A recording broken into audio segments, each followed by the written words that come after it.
Good evening and welcome back to Brant Poetry Corner.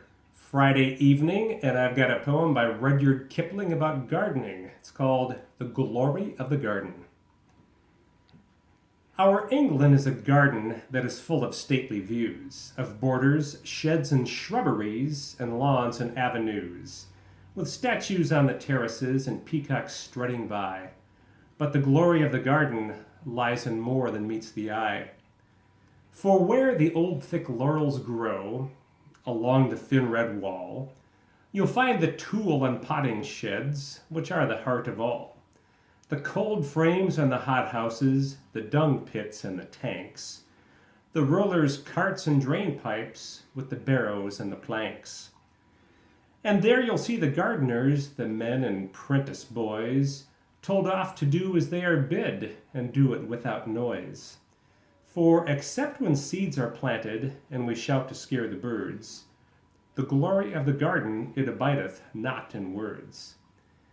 And some can pot begonias, and some can bud a rose, and some are hardly fit to trust with anything that grows. But they can roll and trim the lawns, and sift the sand and loam, for the glory of the garden occupieth all who come.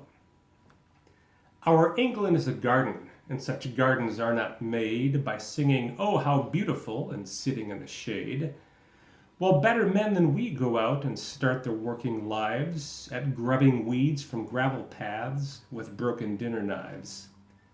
There's not a pair of legs so thin, there's not a head so thick, there's not a hand so weak and white, nor yet a heart so sick, but it can find some needful job that's crying to be done.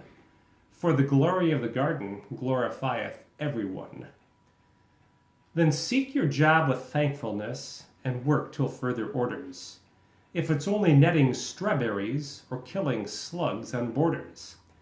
And when your back stops aching and your hands begin to harden, you will find yourself a partner in the glory of the garden.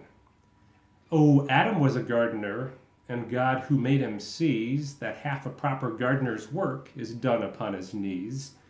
So when your work is finished, you can wash your hands and pray for the glory of the garden, that it may not pass away.